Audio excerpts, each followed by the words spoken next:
حياتي ما كتجربي في الوصفات ديال البنيه وما كينجحش معاك. اليوم جبت لك الطريقه الصحيحه اللي غتجي من اروع ما يكون. جربي وحكمي. كل ما كنحتاجو خميره رفيعه اللي جوج في واحد، كنضيف لها كميه الحليب الدافئ وكنخليوها ترتاح.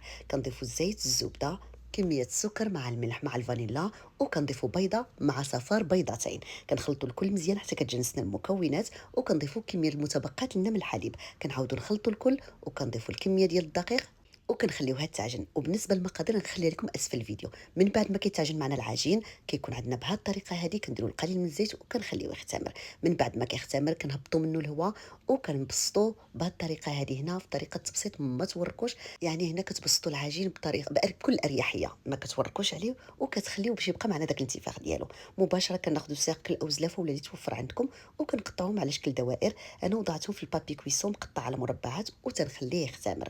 المره الثانيه من بعد ما تيختمر كيكون الزيت هنا درجه الطياب ديال الزيت خصها